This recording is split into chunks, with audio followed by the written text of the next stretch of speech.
and I'm just going to finger jab him right there. So as I do that, I can break the hand down. His hand is now just right here for me. So again, so when I come to hit you like this, I hit, there's the hand right there. So I'm just tracking it. So I'm not trying to grab it. When I pull it down, the way his anatomy works, his hand won't stay in this position.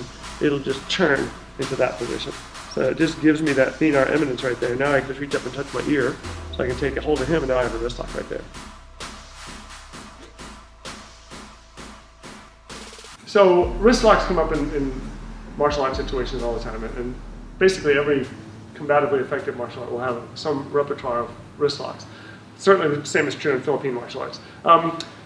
In almost no grappling art that uses them, though, will be simply you snatching their hands out of the air, because people just naturally withdraw their hands. It's that predator response that I grab your hand and your hand feels vulnerable.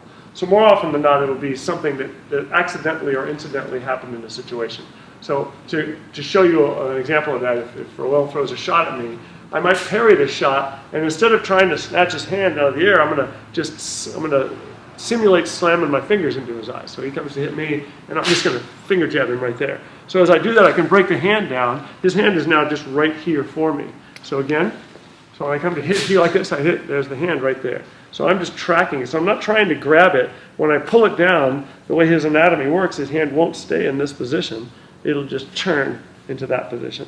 So it just gives me that thenar eminence right there. Now I can just reach up and touch my ear, so I can take a hold of him, and now I have a wrist lock right there.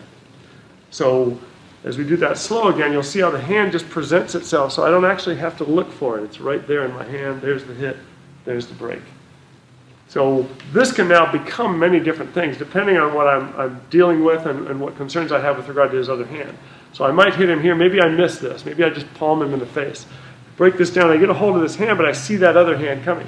So now I might have to stop this hand. This lock might then change. I might bring it up into a different kind of lock. You can feel how unpleasant that is, Roel? Yeah. So I have that control, or I can turn it. I can change it into a different lock to where I have him like this now, where I have his wrist trapped here.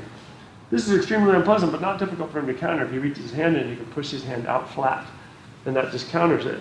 So to prevent him from doing that, I just put my hand over the top. Now I can't do anything. There's no way out, and if I just give him a little breath, you can see him responding. Okay, there's a little bit of added pressure here. So if we do that same technique, you can do it from this side. So he comes to hit. So again, I've got that hit. So you come from here. I've got that hit right there. I've got that breakdown. There's that hand again. There's that hit. From here, I could turn this. Now I have this lock here. It's extremely unpleasant. Okay. Lots of ways I can apply this. I could just slap this. You can watch his reaction as I touch it. Okay. I can also strike here. I can fire this as an elbow. I can come break this, and now I can take this and just pull this elbow back. He's going to want to go to the floor. Okay, so now I can strike. I can do whatever I want. I have complete control. When I want him to stand back up, I just give him up pressure, and he's going to come. And again, from here, I can change this into a different lock. This can be a lock that's done here.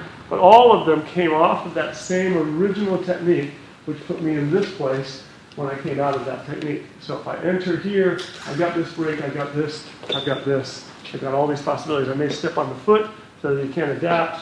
Lots of possibilities. So this happens naturally in the floor of a fight. If you punch me here and I strike and he blocks this, well, there's another lock like this. That wrist lock is really easy. So if I turn you around, I can see that better.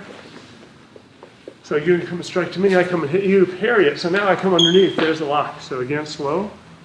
I just parried this and struck him. When he blocked, I ensnared his hand here. So this could be hit, certainly a hit, but I snared his hand because he can't pull his hand away now. So now I entangle this, I key lock these hands together and just drop him. He's very much tightly locked up. Super fast, super strong lock. So I could attack this joint. When I hit here, the lock is immediately applied. On that first one, when he hits me here, I can add this. And you can see that I can bring his hand up here. This lock is excruciating. But how simple the lock is the key. So I turn you around again. I pick this up again. As I'm hitting him, I've got this thenar eminence in my hand. I bring this up and I key lock it right there. It's just, I can just blow his arm apart with this lock. And I'm almost applying none of it yet. I still have a good 95% of pressure I can apply. He's already at the tapping out point.